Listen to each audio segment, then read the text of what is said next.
QuakeCon 2015. Who's just here for the Funimation Industry panel? Woo! Good to see you again. I know it's been so long. So if you don't know who I am, my name is Justin Ross. I am the Social Strategy and Development Manager over at Funimation. Handle all these panels, do a lot of things and fun stuff, host whatever needs to be hosted. You'll actually catch me in the theatrical pre-show for Dragon Ball Z Resurrection F as well. So what we're doing today, guys, we're going to show you guys a little bit of Dragon Ball Z. We're going to talk about the new movie coming out. We're going to bring up the voice actors here in just a little bit. And we're going to do some Q&A with them, and you guys will have some opportunities to talk to the cast yourselves.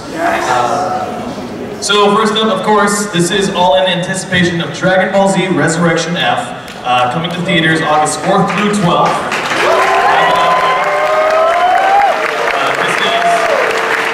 Movie. We're going to have this as one of our largest theatrical releases ever, and really exciting. And if you were just here in our last panel, you saw this trailer, but it's so epic, we're going to show it again.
Coming to theaters.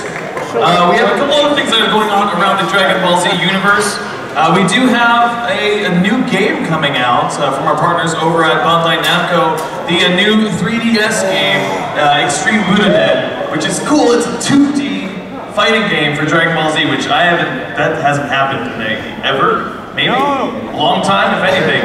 So it's really cool. You actually have over 100 different characters you can play as in one fighting game. And you can, of course, play as characters from Dragon Ball Z Resurrection F. So check that out this October, October 20th, from Bandai Namco on the 3DS.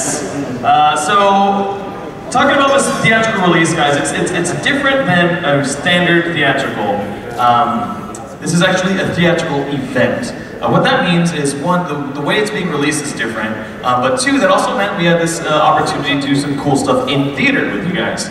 So we actually have a pre-show at the beginning of every showing for Dragon Ball Z Resurrection F. It's going to be some interviews, kind of a retrospective on Frieza, and interviews with the English voice cast. We actually have a trivia game in there that we encourage you guys to play along with on Twitter. We'll be doing prizes actually to people who are participating on Twitter. Use that hashtag DBZRF. If you're tweeting today, use the hashtag DBZRF. So I'm going to show you guys a little bit of something else too that we're working on. We have a little campaign going around that made this real interesting Frieza Forest campaign. This next video is a little bit about that, and a little bit of the perspective of maybe Frieza's not that bad of a guy. I don't know. We'll find out. We've got this video, and you be the judge of it yourself. Again.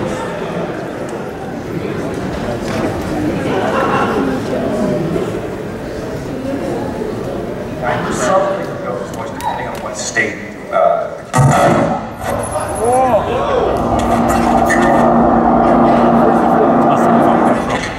After stupidly blowing up their own planet like a bunch of simian simpletons, these intergalactic goons have been allowed to run recklessly across the galaxy. Now they've landed on Earth, taking our jobs, marrying our women. Is there any hope for salvation? Yes. One force is strong enough to stand up to these terrible titans. One force can put an end to the madness.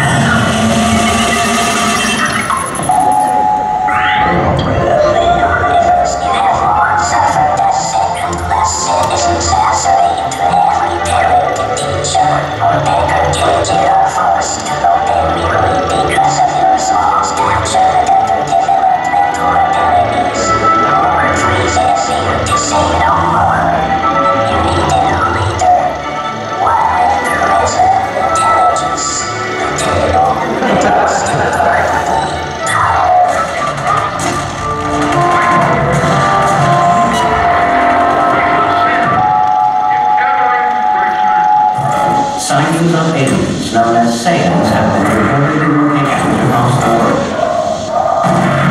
These beings are highly skilled and dangerous. Do not attempt to capture one on your own. Signs of a Saiyan are huge muscles, spiky hair, tacky costumes, Right now, you tuck that tail of yours into. If you think you have spotted a Saiyan, call the Saiyan Watch Hotline at 205 Saiyan 1. I believe he's a friend of the planet Earth. Do this? What about this? What's the real cost of Goku's so-called hero?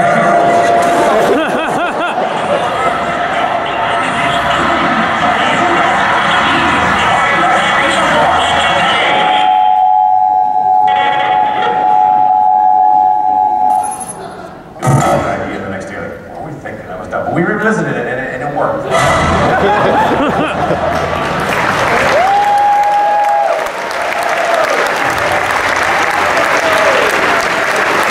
And we've got one more video for you. This is a little bit about the theatrical pre-show.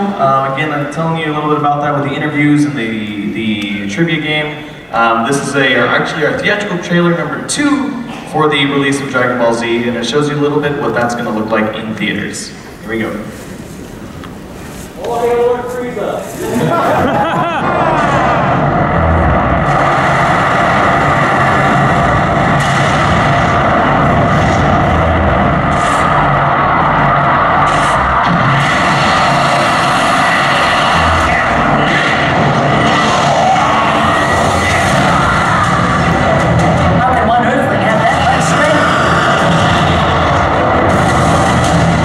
That's so big.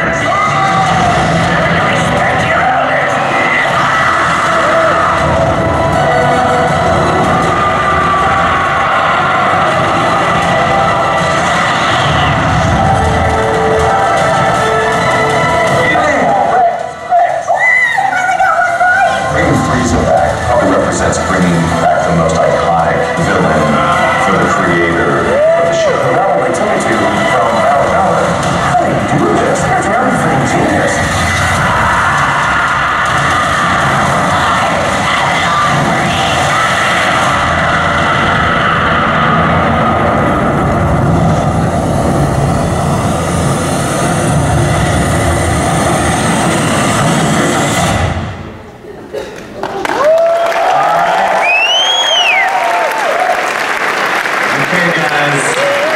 And now's the moment you've been waiting for. Let's go ahead and meet the cast and crew from Dragon Ball Z Resurrection F. Let's first start with the producer, also the director of production over at Funimation. You also may know him as the voice of Raditz and Dende and Super Boo. Please welcome to the stage, Mr. Justin Cook.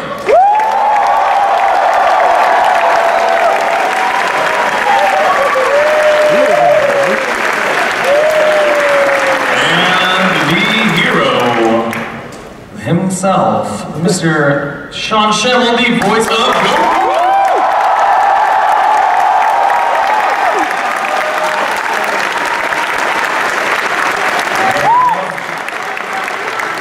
And the voice of Vegeta, Piccolo, Yamcha, 5 other ones.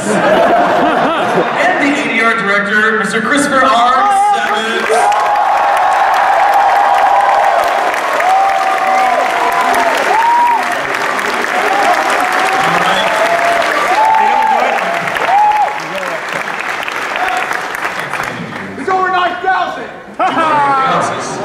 Savage.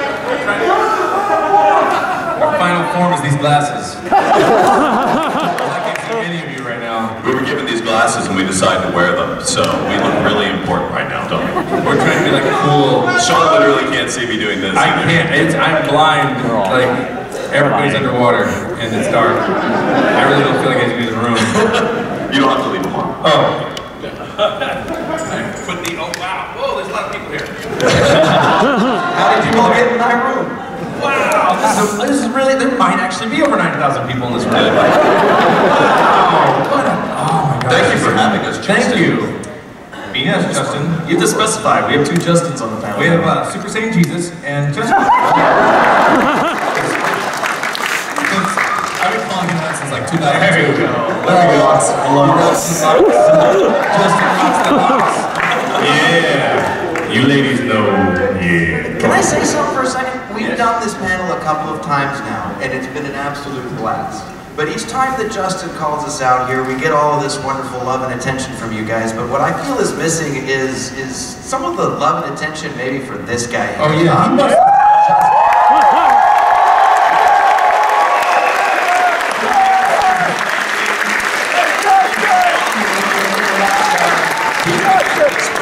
For 2 or 3 months straight.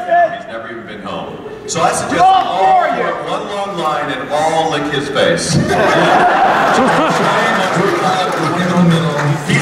If you see Justin ever, just give him a long hug. Just He needs it. He does. Yeah, we went to the other direction. And I haven't got sick yet. That's good. My con immunity is pretty impressive. high. A lot of vitamins though, guys. Vitamins. Drink a lot of water and take a lot of vitamins. Because good Lord knows you're not getting any sleep, so you gotta compensate somewhere else. So drink a lot of vitamins, right? Yeah. Yes. Take notes. Oh, yeah. All right. So what we're gonna do here, we have a few questions to ask these guys. Now, are we opening up the panel later too? Yes. Okay, good. Okay. We'll have lots of opportunities for audience Q&A today as well. So when that happens, I will let you guys know. We do have a mic over here. We're gonna have plenty of time. At that point, I don't want to see anyone run. There is no running allowed. No killing each other. No stomping or trampling or any of that good stuff.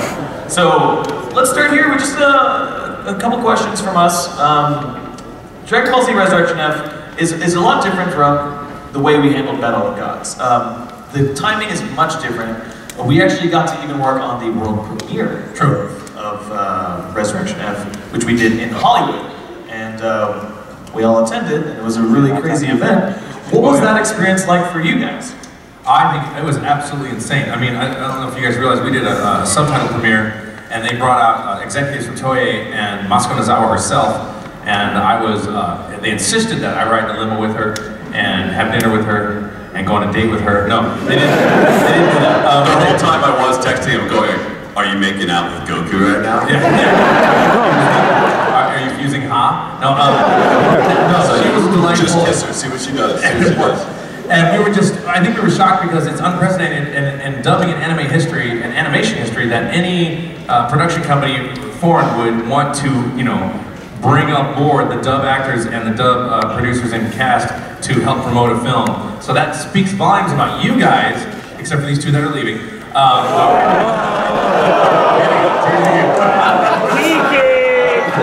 totally kidding. No, what you gotta do? I know she's a witch, dude. That's true. I'm not gonna listen. But I think it speaks volumes about you guys that we got Japan's attention with the popularity of Dragon Ball in America. I think we should. You guys. Well, that's what I mean. Yes, the fans, yes. Oh, I thought you were just talking about. No, I just make Chris call constantly. Hey guys, what are you doing? So thank you so much, and I think it's because of the Dragon Ball Z fandom in the U.S. that they were completely blown away and wanted to do this premiere. In April, we did it at the Egyptian Theater in LA, and I was just absolutely astounded, not only at the turnout, but also at the incredible organization they had for what we were supposed to do on the red carpet that had arrows and charts, and it was humorous, but also very efficient and enjoyable. And I didn't understand any of it through the train, and I just walked on the red carpet, and it was just, you know, kind of a crazy experience. What You about were you? in just a happy days. Oh yeah, I was just beside myself. It was crazy.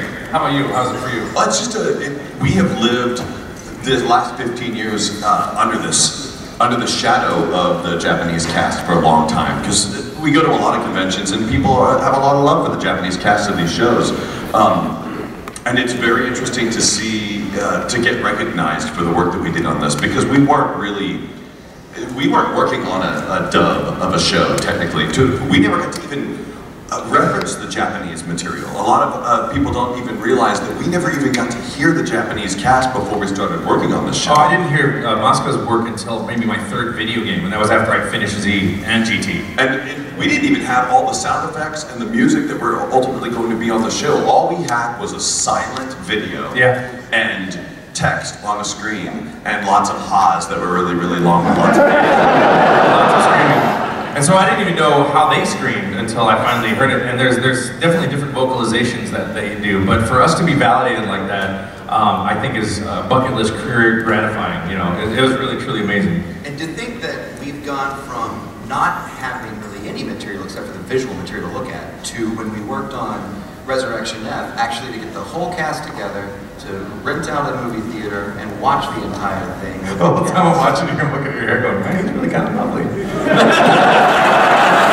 I'm a pretty man. Pretty man, yeah, man. You just noticed that. The Justin Mojo. It's all in the hair. No, that's why I keep it. Well, yeah, you made me lose my train of thought.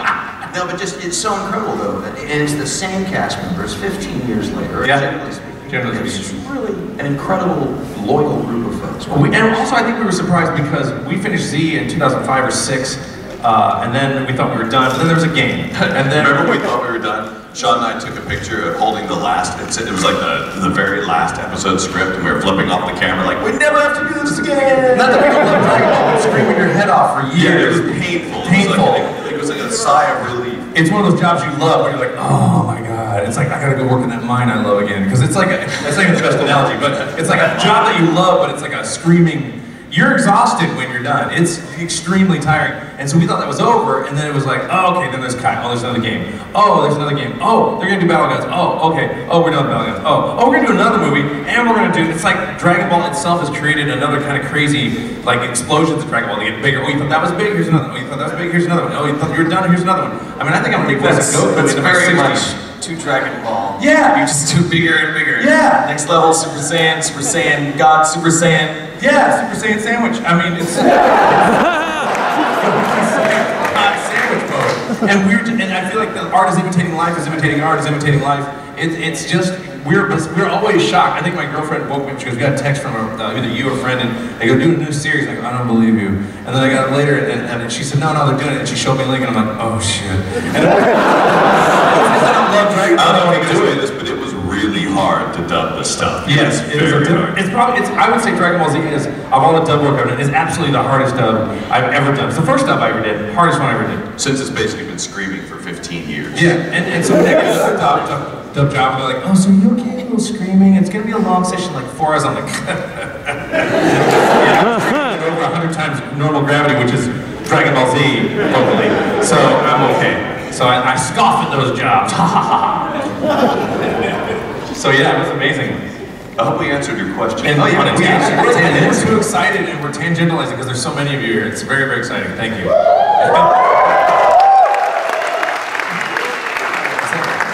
Talking about this theatrical release, this is the largest release for Funimation in general. And if you guys were here for the industry panel, we talked about how this is impacting all the different things we're doing for theatrical releases in anime. You know, this is really paving the way for Attack on Titan, the live-action movie, for the Ghost in the Shell movie, for Psycho-Pass the movie, for The Boy and the Beast. All those things we talked about today. Dragon Ball Z Resurrection F is making happen and making it an opportunity. What do you guys think this means for anime in general? Well, when you're saying that, I was thinking it's got to be. I'm assuming that most of you, if not all of you, are like old school, except for the very young ones in here, but old school hardcore anime fans who were ostracized and anime's not cool, and to see it explode into the mainstream like this, and you're like, hey, I was, you know, it's like I was country before country's cool, kind of, except this is far from country. But you know, it's got to be very validating to you as fans to have this go on, and now it's like, oh, I see a Dragon Ball Z reference there, I see another anime reference there. It's totally validating, kind of like how even like Revenge of the Nerds are validated by that nerd show. Not that y'all are nerds, but I'm a nerd, so I admit it. So if you want to, you know, join the bandwagon, it's all good.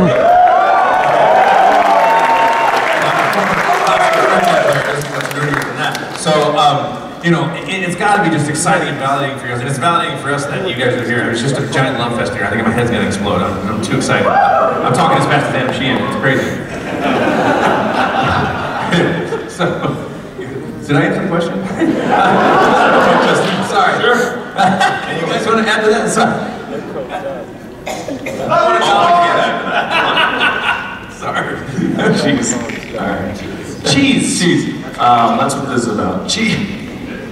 You guys watch the movie, then you'll get that joke. Yeah. Vegeta saying, "It's cheese," or what is the line? It's cheese. Yeah. Go get it later. The minute you see it, you'll understand.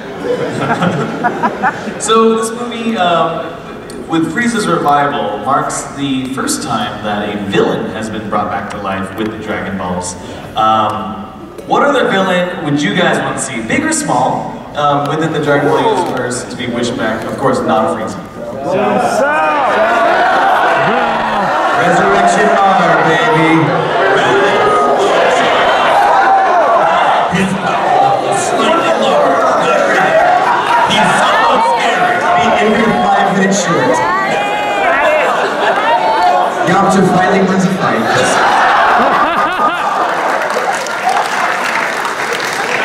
Yeah, it sounds like everyone's in agreement here. Yeah, I don't know. Let's see. It's hard to answer this question because I don't want any of those villains to come back. I want new villains.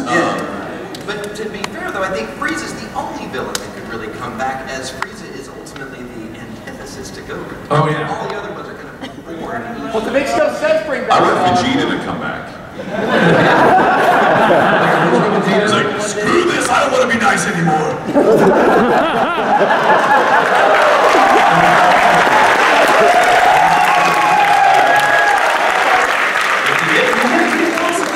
I'm not trying to spoil anything, but you get pretty close to some of that in this movie. Vegeta has my favorite moments in this movie. He really does. I think you're all going to dig it. I think him and Krillin kind of steal the show. Krillin has some really good parts for this particular movie. Krillin does get some good love in this movie. Yeah, definitely. And Master Roshi has a couple of really great moments. Oh, It's yeah. just a great movie. You guys saw the trailer. Being able to see Roshi get all... You know, it's not a big spoiler, but I also was extraordinarily happy that, and I'm going to spoil something, so I'm sorry. Pilaf finally gets his wish. He's been wishing this thing since the... Finally gets it. Oh, it's true. But it's funny how it's delivered, so yeah, you'll find out. So, of course, the question on a lot of people's minds, Battle of Gods this year, of course, Resurrection F, or Battle of Gods last year, Resurrection F this year, and then also coming out, nothing that Funimation's officially working on at this point in time, but Dragon Ball Super is the thing, and we get to see it.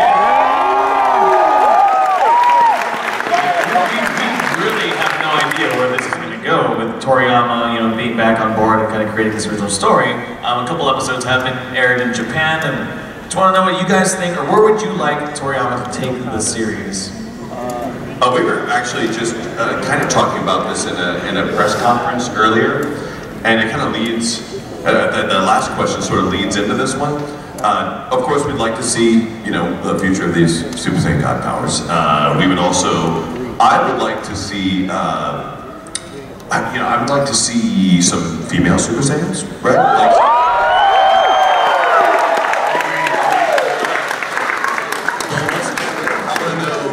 Intimately what Bulma and Vegeta have been doing since Battle of Gods, because he made me very happy in that movie. I was curious about a storyline where Goku gets bonked on the head again and becomes a normal Saiyan, is kind of evil, has to learn to be good, and Vegeta's slightly gooder than Goku. That's not even a word, but more good, or whatever, they pronounce that. I thought that'd be interesting. I doubt it'll happen. And he starts out, Goku's like a radish farmer or something, and then in the second episode, Vegeta goes on vacation with his family, and I watched part of it, and I was like, that's hilarious. To put Vegeta in positions where he has to control his temper, and he just can't help himself. I didn't see the subtitles, I don't know what they're saying, but it was very funny. So we don't know if this is going to be like a slice of life show, like Dragon Ball kind of was more, and more comedy, or eventually are they going to go all ape shit, no pun intended, because they used to I don't know. We don't know what's gonna happen. We're just really excited about it. It looks beautiful. I hope that by the middle of the series, it's just Gohan and Yamcha sitting in an apartment going like, man, what happened to us? And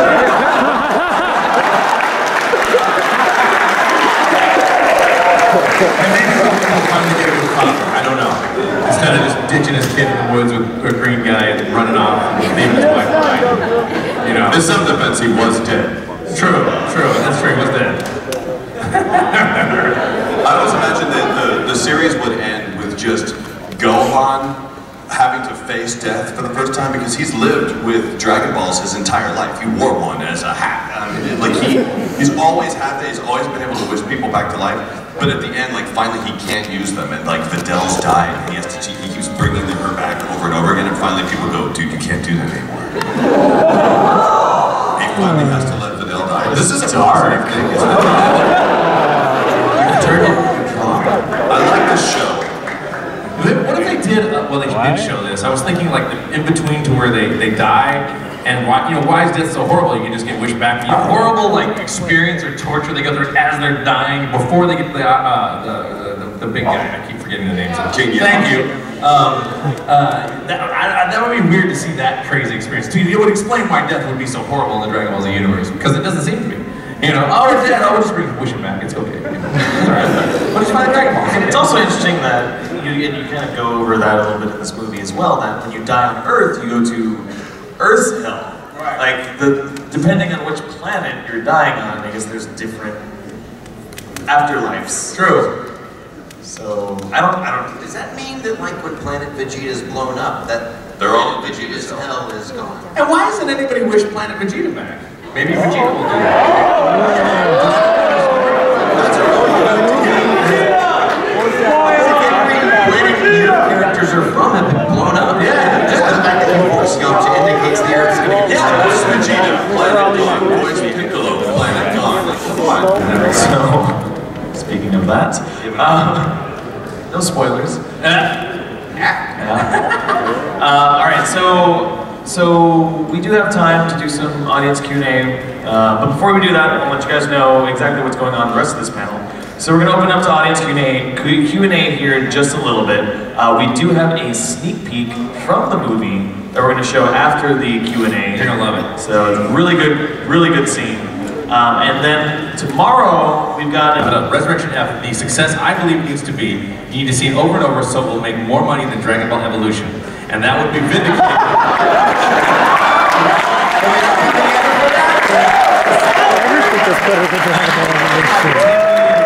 And I know it's like 9 or 10 million. Hey, you're cheating. You're cheating. I didn't say the line up yet. You're cheating. Cheating. Reeves cheating. But that would be awesome. I'm going to be watching the numbers and tweeting about it, I think. Because I really wanted to. So get out there and DragonBallZ.com. Yep. Pre-order these tickets. Let's show the Hollywood system that anime deserves to be there. That is a good point. That is a good point. You guys are the ones who have made the Japanese listen, you know, to an American or a North American audience on this. Hey, let's keep shouting, right? So just like the spirit bomb here. Your energy. All right, everyone, please return to Dragon Ball Z for 15 plus years. I've done numerous movies, numerous episodes of the series. What is your favorite, movie or episode that you guys have done? For me, I think it's well, I've said this before. Like, people ask me about different arcs and stuff. My favorite arc, I realize, is the Goku Vegeta story arc. And as far as material, it's a close toss-up between Battle of Gods and Resurrection F. As far as I'm concerned, Battle of Gods is the best work I've ever done as Goku. And Resurrection F, my own internal jury is out on that, but I think it's a pretty spectacular movie, and I think it might be even better, which is hard to believe because Battle of Gods is so amazing. But about all the Dragon Ball Z stuff, I mean, Battle of Gods and Resurrection F are just beyond. It's really amazing. Chris? Yeah, in this series, it was definitely the Majin Vegeta stuff, like Vegeta and Goku. I think the series really peaked that, but it's impossible not to say that these new movies are awesome. I know it sounds like we're just pitching these movies, but imagine, well, you guys know what I'm talking about here. You eat the same candy for 15 years and they're like, it's brand new candy. It's just like the type you like, except it's tastier. Yeah. So we've been working on this, and finally we get to open like a new wrapper of a new type of thing, and it's been so fun to work on new material. It's just been amazing. Absolutely. But my favorite is in one of the movies, episode 194. And actually, I've been thinking about this for a little bit. We've been asked this question a lot, and as an engineer working with Chris way back, I actually took that episode and played with it with my own little soundtrack, and I actually have a custom-made version of that. You know what I'm talking about, episode 194? You're the only one who gets to. All right, so I out-nerded everybody in the room. This is when Trunks goes back to his future and kicks the snot out of the Oh, now we remember. Yeah. So I've set all of that to If You Want Blood, We've Got It. And several other, but anyway, That's great. But I love that whole future Trunks storyline. Awesome, thank you. And you keep on go on.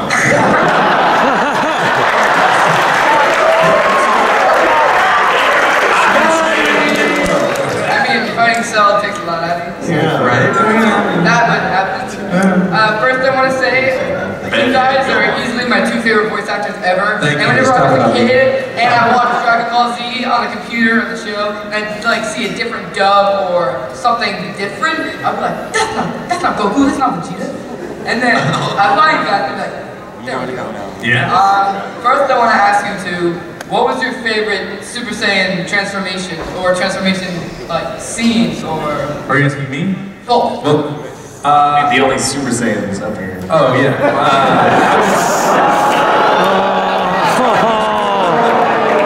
Super Saiyan Jesus. That's true. Super Saiyan Jesus. Probably the Super Saiyan 3 transformation, which I did not pass out during. That was during GT, during a Kamehameha or something, which I rather enjoyed. Chris? I think I have a favorite Super Saiyan transformation that I can't talk about right now. Oh yeah. I remember. It's a Super Saiyan Mr. Popo.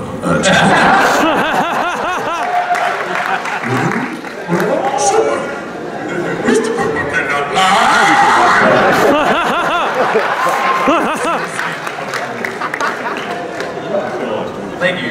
And real quick, I know this is like a horrible thing to do, but I'm just wondering. It's like a little break. I'm sorry. I love you guys. It's so I love you too. Can we get him? Can you? Dude. Okay. Okay. What? No, I'm kidding. I'm joking. Okay. Sorry. Thank you. Thank you.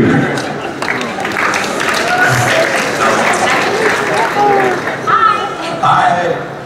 Okay, so I want to ask this question, but they said it's been asked too much, so I'll ask this. Between Goku and Vegeta, who's the better father? Vegeta. Sadly, Vegeta is a better father. Yeah.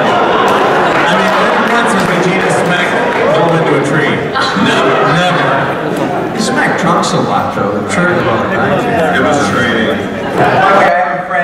Melissa. She said hi to you, Sean Schemmel. Oh, okay. Hi. That's my favorite. I'm just gonna go out right now. It's Schemmel and Savage. Oh no, it's Sabat and Schemmel. Well, she's a huge fangirl. I mean, she would love to be here, and I just thought I would just deliver the message to you. Well, thank you. That's very sweet. Tell her I said hello. Now, my question is, between Battle of Gods and, in connection to Resurrection Death, Beerus was talking to Whis about Frieza, and I'm trying to figure out, with this new movie coming out, how it really puts it into perspective. So I'm thinking for different possibilities. What do you guys think if Frieza, this new Frieza that then comes out, were to kill Beerus?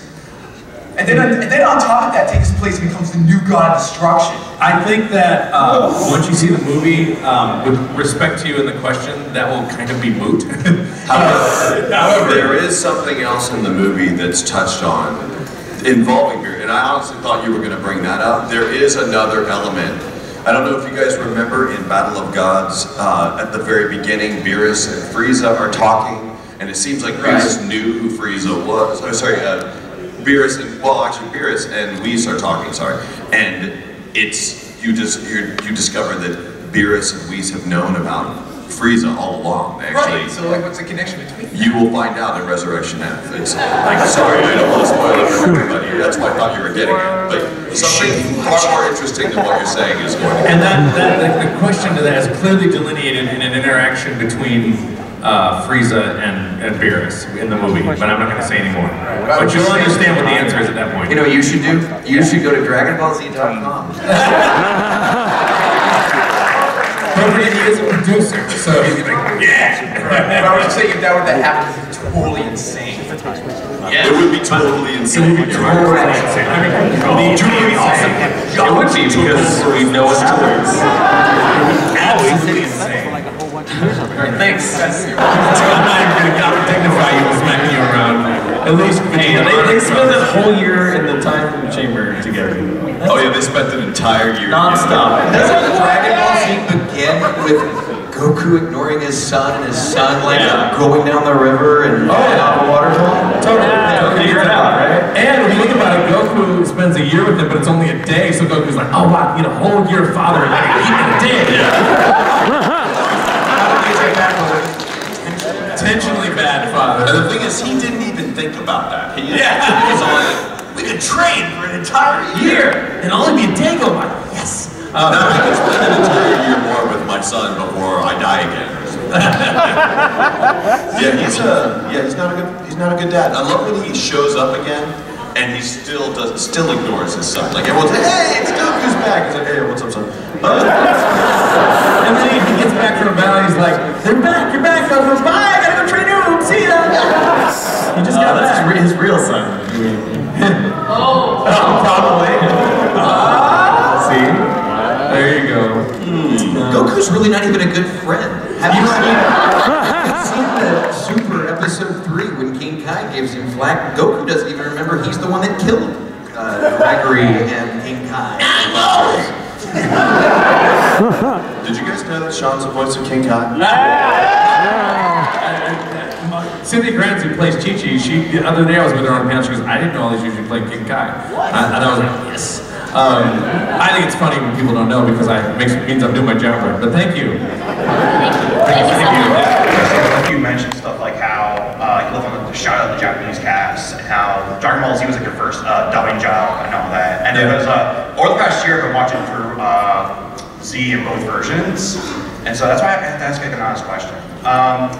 When you go back to like the original dub, do you ever got like a hard time watching it? And in particular, this is one for both of you, but for Mr. Sabat. Are you trying to say we sucked when we first started and we got better?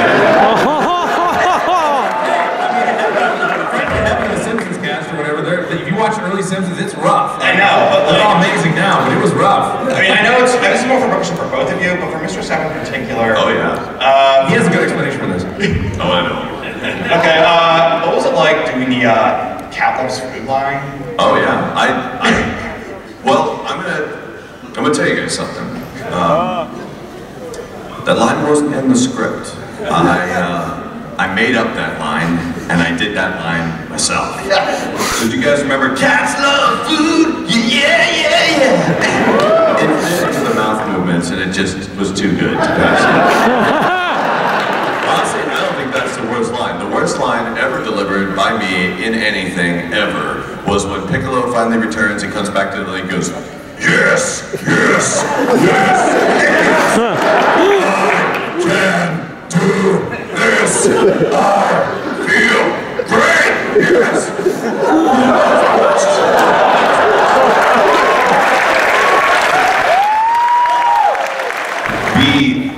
We were working on really old, very antiquated, old equipment. We had very little guidance. We didn't have really anything to help us. We didn't have the internet. We didn't have any guides of any sort. And we were winging it. Yeah. So going back, it is a little painful to watch some of those episodes, but part of what makes them so great is kind of how bad they are too. Like, everyone who watches those still kind of understands that. They're like, oh, this is awful, but I think that's why I'm such a big supporter of Kai, because I got, you know, X number of 10 years to work on my character, and then no cast gets to redub their show, so it's like, oh wow, I'm actually a better actor now, I get to do this, and I get the nostalgia. I mean, I love the driving episode and all the extra filler. Actually, it's very nostalgic. I mean, I enjoy all that stuff, but I watched some of my first day of recording, which is right when I show up to meet Captain Ginyu, because we started on episode 53. It's painful to watch, man. It hurts. Yeah. But I know a lot of you guys love that. There's nothing wrong with that, you know. I mean, this nostalgia fact. I watched a lot of my old favorite shows when I was growing up, and I loved it when I went back and watched them. Like, wow, Speed Buggy, it really sucked. Like, you know, Super Friends is hilarious when you watch it now, man. You know, it's just hilarious. So that's a good question. Yeah, thank you. Thank you. Nervous just being in your presence. Oh, wow. My hands are shaking right now. Wow. So my question is, at the end of Battle of Gods, when Beers was talking to Goku, he mentioned something about 12 different universes. 12 different gods of destruction, 12 different Gokus, Vegetas, and so on. Did he say that part, the Gokus, Vegetas, or did he just say 12 well, different he said 12 different universes, 12 different versions of everyone. Well, yeah, that's it. So, do you guys see a future with that being a theme taking place? Well, certainly. What I took from that was not that there would be different universes with different Gokus, although that's a really interesting way to think about it. And probable based on certain quantum theory, but that's another panel entirely. Nerds out there. I got the impression that there were just like several gods of destruction in different universes. That's what I took away from it. But you could be very well right. There could be anything. Like maybe an alternate universe where Goku gets sent to Earth and becomes evil. Yeah. And there's an alternate universe where you get up to the mic and you're not nervous. There's a that'll be great.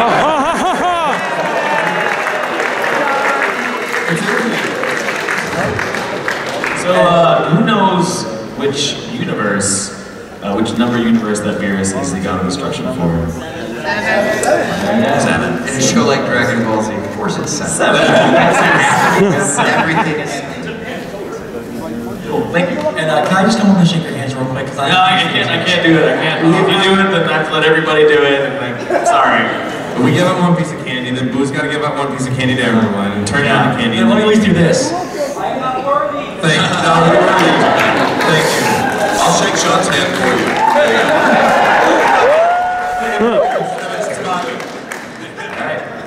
I've got a whole series of work retconned, referring to GT and just the fact that all that work that you did is... I'm convinced it's not been retconned at this point.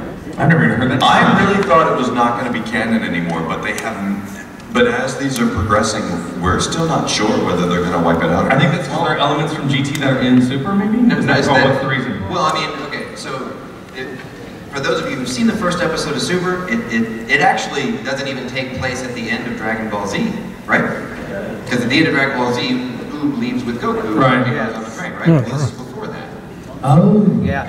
Technically, I think even if it was a different universe, I mean, thinking about all the different movies and stuff, they're all kind of discontinuous, all the previous movies. Satellites to the series. So I think Toriyama, I'm not speaking for him, but from what I've heard, it's with the concept potentially of having different dimensions and things like that, everything has the potential of being canon. I think the answers will all lie in Super. So yeah, we will see. We will hang on.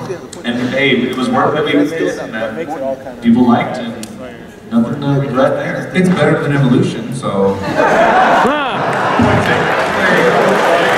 There's a dramatic guys, how you doing? Hey, how are you? All right. So my question is, do you guys personally feel like a deep connection to the characters you portray, like in everyday life? You know, do you kind of walk around and feel like, oh yeah, I'm Goku today? You know? We got this question asked on the press conference, and it's a good question. And I have a very unique association with the characters, and I think I was partly cast because the casting director at the time really thought I was very much just naturally my personality, and I am very kind of clueless and naive about a lot of things. But for me, I wake up, and you know how you wake up and you just, you have your place and your clothes and what's your name? Marcus. Marcus, and you're Marcus doing your thing. There's a blurry line between me and Goku. There's not a day goes by that there's not some Goku-y thing, and it doesn't feel like my other characters I play do, which is, oh, here's a thing outside of me that I do that's separate. Here's a thing that's, I'm a little bit alien to me because I only played the character for a little while.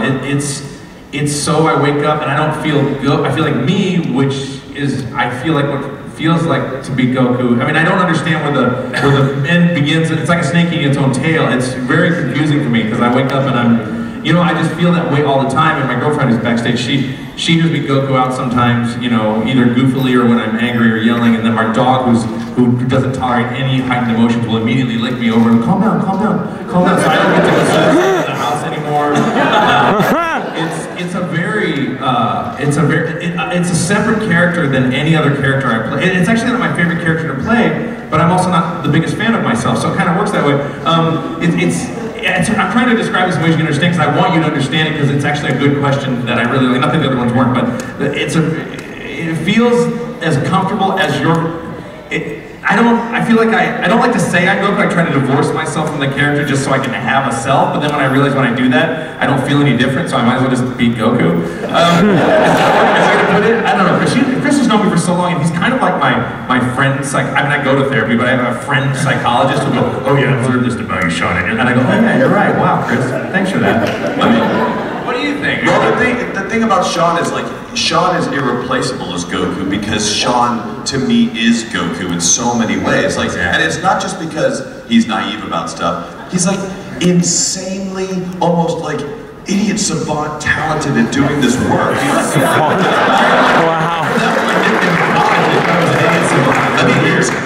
He's just so effortlessly does great work, and the only time Sean screws up in the booth is when Sean starts thinking about the fact that he's doing something. The best work Sean does is when I go, Sean, stop thinking about it. You're Goku. You've been Goku for 15 years. Just be Goku. And Sean was so nervous going into the recordings for Resurrection F. I think he physically got himself sick for it. We couldn't even record the first day. And I was really worried for him, and I was like, what's going on, Sean? He goes, well, I don't know, I'm having this problem because, people have this expectation, and I want it to be really good, and I don't want to record unless I'm absolutely my best. I'm like, Sean, you are your best when you're not even thinking about it. Remember what we started at? You are infinitely better than that. On your worst days, you're better than all the stuff in those orange boxes. So,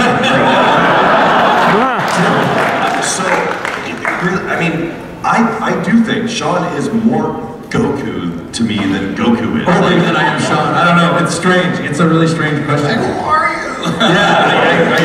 It's a weird. It reminds me of when Spock was so into they were so into Spock. He wrote a book, I Am Not Spock, or whatever. And I don't ever feel like writing a book like that necessarily. I kind of want to write a book called Growing Up Goku, because being Goku has forced me to mature in so many ways that I would not have otherwise, and this guy has too. And he's actually very much like Goku in terms of his not giving a shit and being cool and chill, and I really have the more Vegeta temper sometimes, But the only time I'm like Vegeta or Piccolo is if you catch me right after I've recorded. Or if a cab driver tries to double charge you. Oh. Story about that's hilarious. Oh, it's a long story. We don't have time for it. But I am most like the characters I play after long bouts of screaming, because when you play a character that's really angry, and it sucks, man. You have to really harness a lot of anger, and you have to do a lot of painful stuff. So when you leave the booth, you're filled with exhaustion and pain and anger, and everybody knows. Everyone's like, hey, I would step away from him. He just recorded Vegeta. Well, I'm never even there for those sessions. I'll record Goku, either Vegeta's recorded or I go home, and then he gets in the booth by himself, and Raleigh, our engineer, controls that session, and I'm not even around when so I haven't really experienced that. So I'm glad I have it. It's true. You're more of a Vegeta in session than out. Yeah, I am. I get pretty punchy in the session. Thank you, that's a great question. Thank you. What about you, Justin? Oh yeah, Justin, we bypassed you here, sorry. It's okay, man. I mean, I know, we were Super Saiyans on the panel. I'm the third of everyone's two favorite actors. So good to love. No, you know what though? And I was actually, while you guys were answering the question, I was thinking about our old producer. And I was thinking about a time that he had mentioned to us that he was very protective of these characters. And that he's watched all of them grow up. And I think after 15 years, that's very close to kind of the way I feel about all these characters. Yamcha, Bulma, Oolong, Roshi, Goku, and Vegeta, and Piccolo. I mean, all these characters and the actors that have played them have over 15 years, in my mind, become kind of melded into what Sean was so acutely describing. But so I'm attached to all of these characters and all of the actors that play them. And you know what's amazing? I'm gonna might cry in a second, but my girlfriend's backstage. One of the reasons I'm gonna marry her is because I am such a powerhouse of.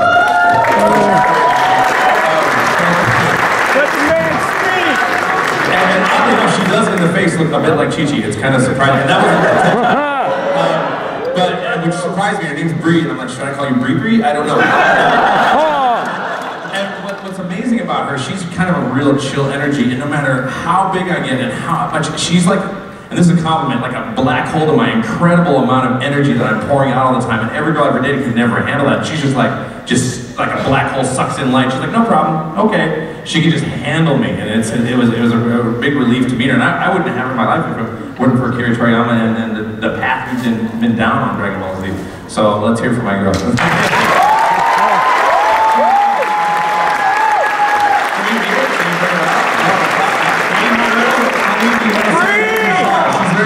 Oh, there she is. There she is. There she is.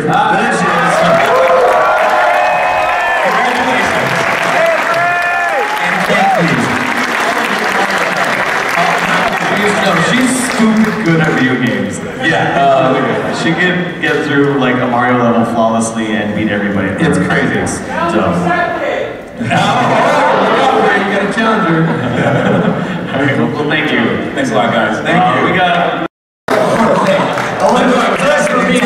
My kick-ass uncle for 20 years, and I want to thank Raditz for being a bad uncle. I mean, I still love you, don't get me wrong. Okay, my question is... You just weren't around. My question is, in terms of all the Saiyans, do you see them going any further, like, in making large comebacks in the DBZ universe as you go on with your career? Like saying as if Goku will, of course it will, have another badass moment in the next 2 years. Like if we get to see Gohan have another comeback. Like we want! I mean, don't we? Right? Yeah. Oh yeah. Yeah, so like, you guys see that? I want future Trunks to come back. Yeah.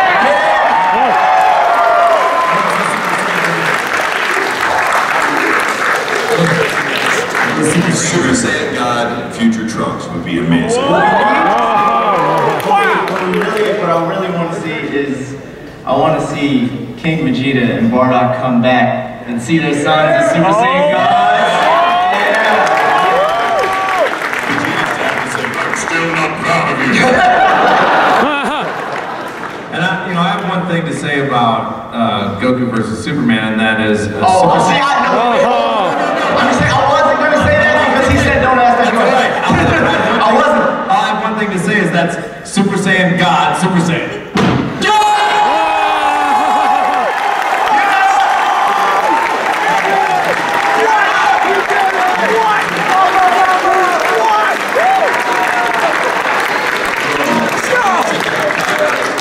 Super Saiyan God, Super Saiyan just cuts away to those dudes on the street going like, whoa!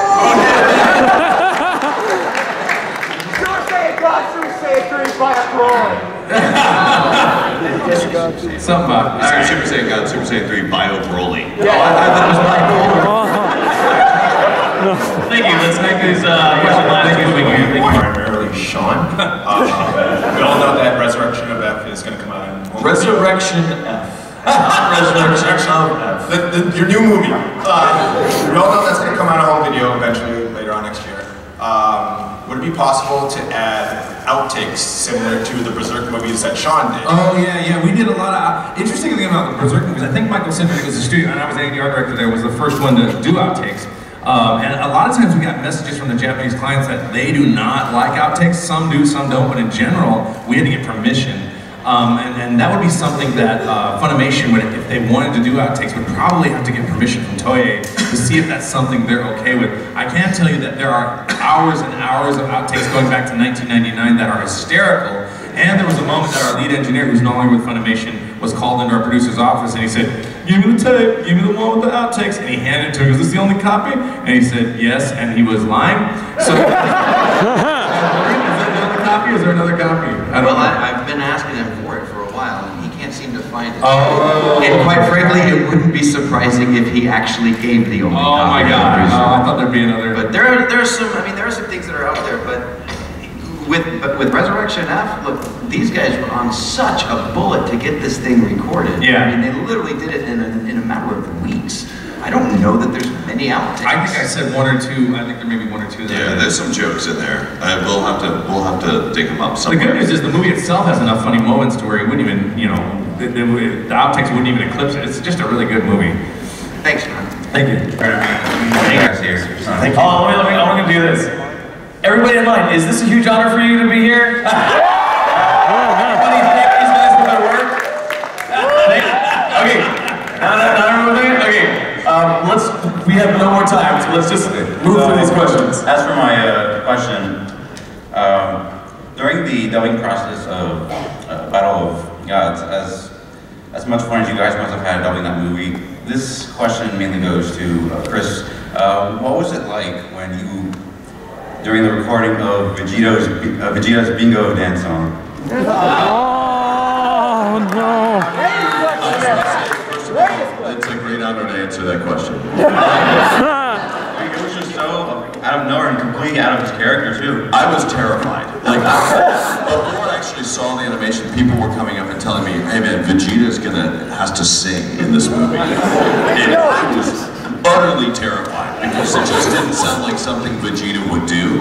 And then I thought about the Japanese voice of Vegeta is way higher pitched than I am. Like, so if he does sing, and this guy's like a thespian and a singer, I mean, he's a profound singer. But as soon as I saw it, as soon as we got the materials, and I told the engineer, "All right, fast forward, find this stupid singing part. I gotta find out what I'm up against." And when I saw it, I'm like, I can dig this.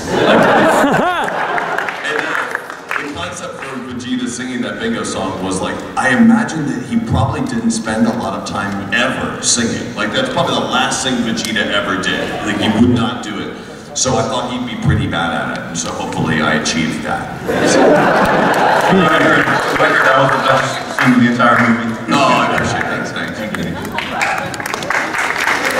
Okay. If each of your main characters could get a selfish wish on the Dragon Balls, what do you think they would wish for? Ooh. A selfish wish in each of our main characters? There's cake and join the DBZ universe.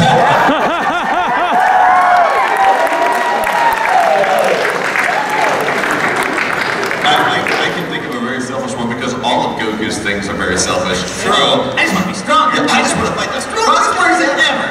Yeah, they're strong. It's really awesome. I mean, more food? I don't know.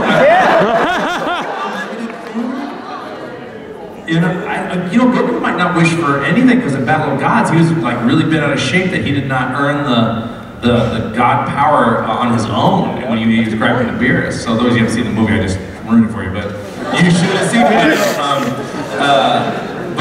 That kind of gets explained in Resurrection F in terms of the God mode stuff. I don't know what Goku, I mean, the thing I think we just said would probably be what he would eat more food, be the best, but then he wouldn't want to be the best because he wouldn't train for it. So, I think what Chris said, I think he would wish for the most powerful being to be dropped in front of him. Yes, to fight, I don't know, what do you think, Chris? Vegeta. Yeah, Vegeta would just ask for Goku to be re-dead again. I can't do it myself apparently. Thank you. I'm curious about this, and since Chris and John are both here, I can actually ask this. Was there any kind of special thing you did when you recorded Vegito and Gogeta, like with the dubbing, or was it just he mouthed it, you said it, and you just hoped it matched up in the end? No, what we do is, it's a very simple process we use in Pro Tools where if it's Vegito, Chris will typically record first, and then I will kind of do a pseudo-Britishy accent, and I will try to match his pitches and inflections.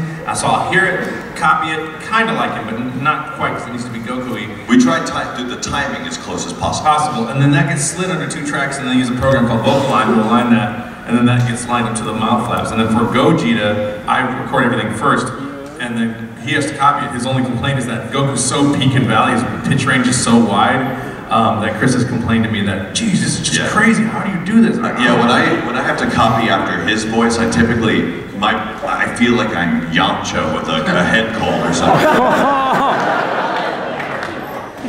Thank you very much. Thank you. Great question. Hercule.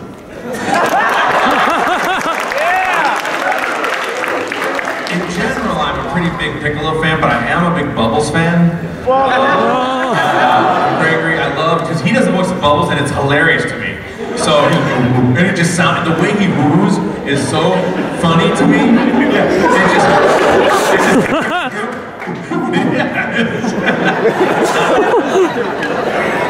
And this is one of my favorite parts. It's funny, it is. Future Trunks or Cell, Perfect Cell, I think is probably my favorite.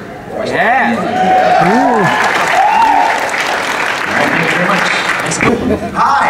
What was your reaction when you guys first figured out that you were going to play Raditz, Goku, or Vegeta? Oh, that's a great question, because Chris called me in 1999, and he's like, oh, man, I got good news for you. You're going to play Goku. And I said, really? Because I thought my Captain Ginyu audition was really strong. Like, you sure? I love this character. And I'm like, all right. And I was actually a little bummed out when I got off the phone until I showed up to work. And after about 2 weeks of recording, I kind of slowly figured out, and I think Chris wanted 2 weeks of going, are you sure you don't want to use Captain Ginyu instead? I'm like, oh. He was going to lead on the show. And I went, oh. And you spent how many months in a Ration tank, and then, yeah, that was fun. It was for the lead character. I mean, lines, I got to borrow money from my dad to pay for gas. Because my character was sick and I wasn't working, so I'm like, I called my dad and I go, Dad, Goku's sick, so can I borrow some money? He's like, and I explained it to him. He thought that was hilarious. What about you, Chris? I didn't really know what we were getting at that time, because I was working at Funimation. We were helping cast the show, but none of us knew really what the show was going to become. Like to me, it was just working on a Japanese cartoon that we didn't know what was going to happen to it. I didn't know that when they said, hey, you're gonna play Vegeta. I'm like, all right, cool. Like, and you also sound a lot like that guy play Piccolo, so you're gonna play Piccolo too. And you're gonna play Yamcha. I'm like, all right, that sounds fine. I was gonna play Raccoon. And I ended up playing characters like Raccoon and Jace and Zarbon and all these other characters, partially because I was one of only 11 actors on the actor list back then. So if Sonny couldn't do it, or if Sean couldn't do it, which we were kind of saving his voice for the main character, or if anybody got sick or decided to quit or didn't want their role, we didn't have time to find anybody else for it. I just had to mimic them and go for it. You know, when you guys would turn down Dragon Ball Z roles, you know, that's a thing. Oh, yeah. Oh, yeah. What about you guys? Look, when I started working at Funimation, first, and shameful to say, I didn't really know about Dragon Ball Z, but it didn't take long. I think my first week there, I took home all the VHS tapes we had done, I watched every single one of them, I dove into this thing, and I literally was walking around, I was getting signatures from these, I was starstruck with this show that we were doing. For a Christmas present, as a goof, they gave me like a signed pair of granny panties from all the cats. Just weird. Yeah, right, but I still have it. Oh, wow. But, so no, I don't wear granny panties, man. But at any rate, so no, I was thrilled. Actually, my first audition was Dende, the way that it worked out. And actually, my mom was on a tour, and I was taking her on a tour, and Barry, our producer at the time, put me in the booth to audition and then eventually get Dende. So I was a little bit nervous there. So Dende started, and then Raditz, and then Boo, or maybe Boo, then Raditz, I'm not really sure. And it was Boo and then Raditz. Just Boo and then Raditz, yeah. So I was thrilled. Thank you. Thank you. Next question.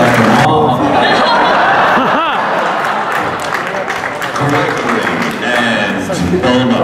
Gregory and Bulma. Bill Murray. Gosh. Bill Murray. So the guy who takes you through Snake Way, the tour guide guy, and like some major character like Vegeta or something, some kind of, one of the guys with little horns on their head, the tour guide. Oh, the Homestead guys? Yeah, the Homestead guys. No idea. Justin, what would you do? I mean, if you combined like Boo and Piccolo, what shape would they turn? Like, would it be? Would it be a weird, like roast brown? Yeah. I don't know. Squirrel. They probably it could just be literally could be Boo. Super.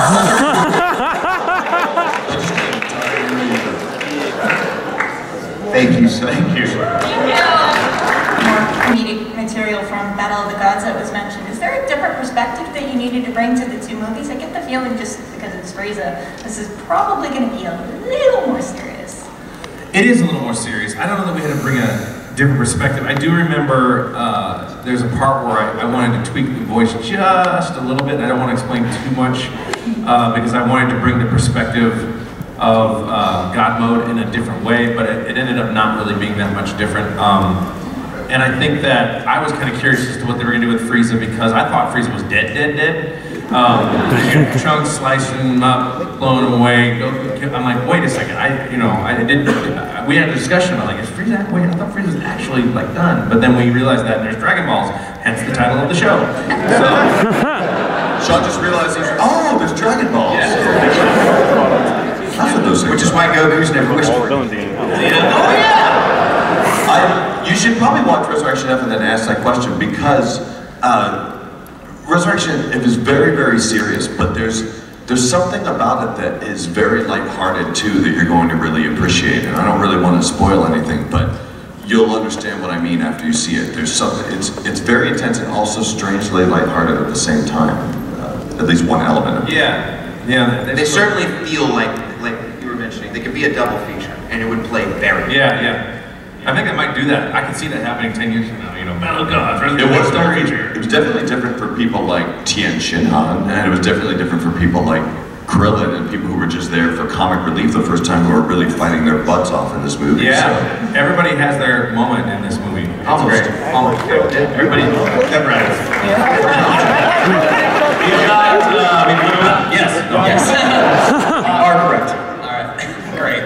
That's exactly what I'm here. I had a question kind of more about the production side. How was preparing for this Resurrection F different than just kind of preparing for just a show? It's not. These guys put so much of their heart and soul into every single line that's recorded for this series, for the movie, for anything that's put together on it. So I mean, in my opinion, I think they bring the same amount of love to Resurrection F that they brought to everything else. Oh yeah, there's just Goku or not Goku. There's no in-between dialing in half-assed any. There's all the way or not. That's how I roll. We know how important it is, not only to ourselves, but to everyone who's watching it, to try and keep the quality as good as we can and keep those screams as loud as we can make.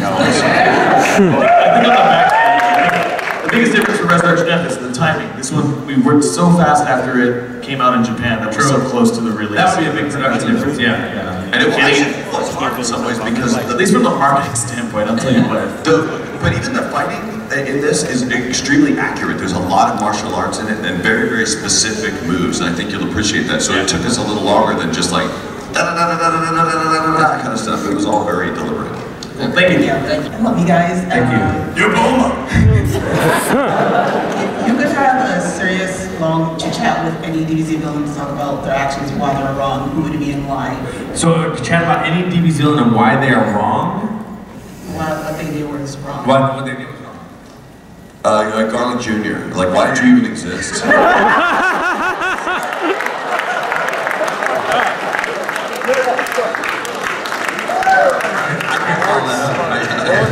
Great answer.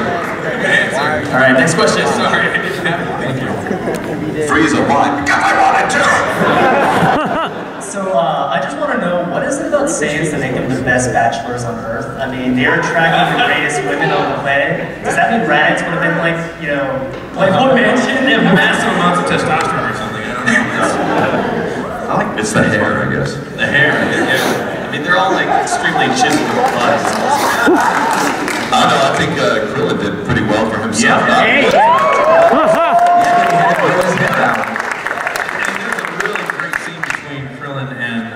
And his wife in the movie, and I'm not gonna spoil that. Check out the movie. Thank you. Next question. Oh yeah, I want to do well for himself.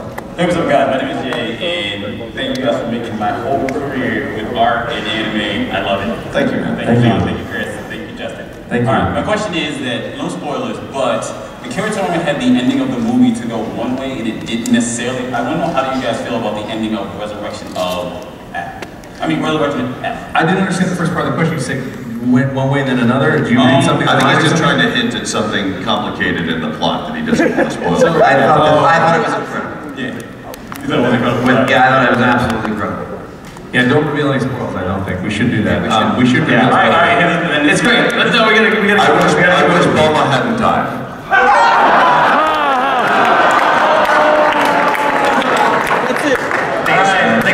Next question. We have like 2 minutes. Then we gotta get. So just the other day when you were turning Super Saiyan, like for you two on the end, like when you saw the script that said like scream for 3 pages, how did that feel for you?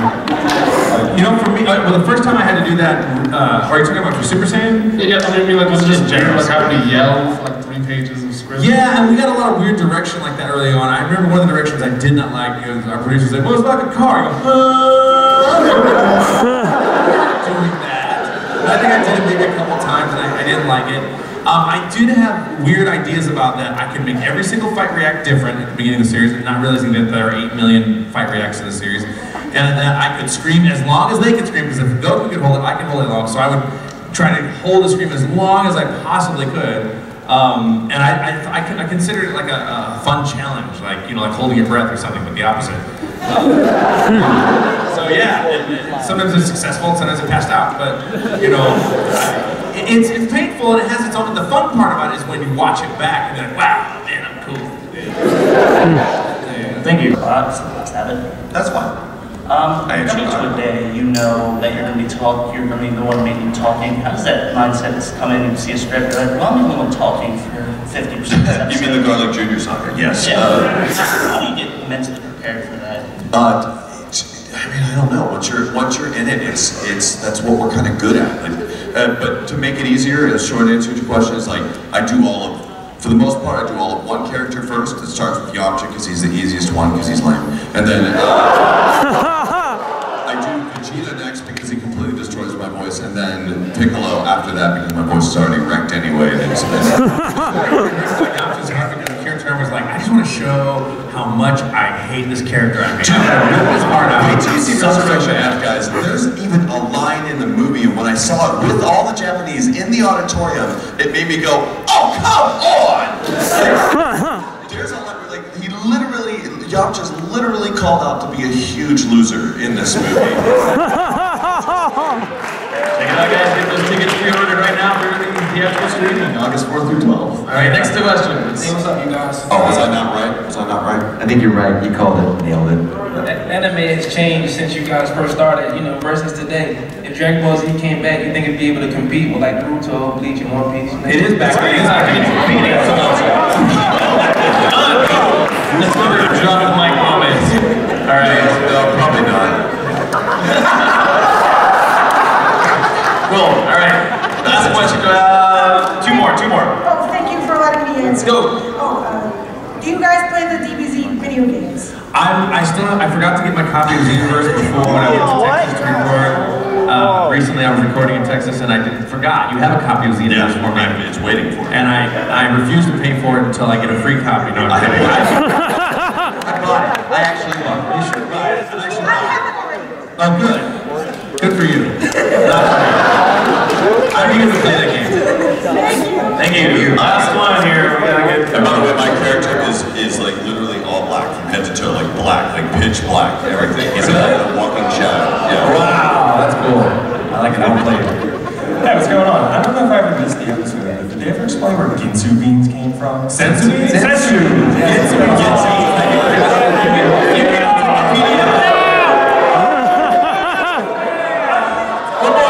Like we've never gotten anything wrong up here on Radio Lazy.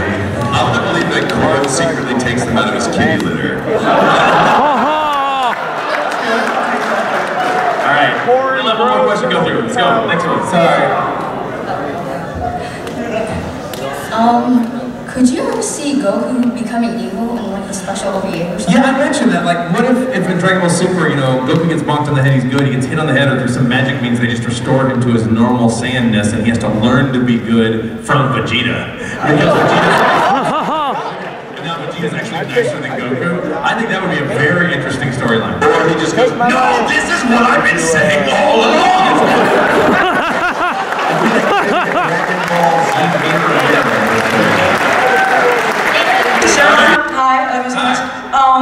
How do you feel about Goku and has he progressed through Dragon Ball to Resurrection of F? Well, I love Goku, and it is not my favorite voice to play due to the screaming, but as far as what it means to you guys and the character, it's good. One of the complaints I have about Goku is that he progresses as a fighter, but he doesn't have a character development story arc because I think he's the embodiment of enlightenment, so when he got bonked on the head, he's the master of knowing nothing in a Zen kind of way, so he's kind of enlightened, so he doesn't really need to progress because he's enlightened, so he just progresses through fighting, whereas Vegeta has a very long character progression story arc, Piccolo does as well, you know, the other characters grow and change more personally, whereas Goku grows and changes as a fighter, is the way I kind of interpret it. It's because he's basically Thank you guys so much. Thank you. Thank you guys so much.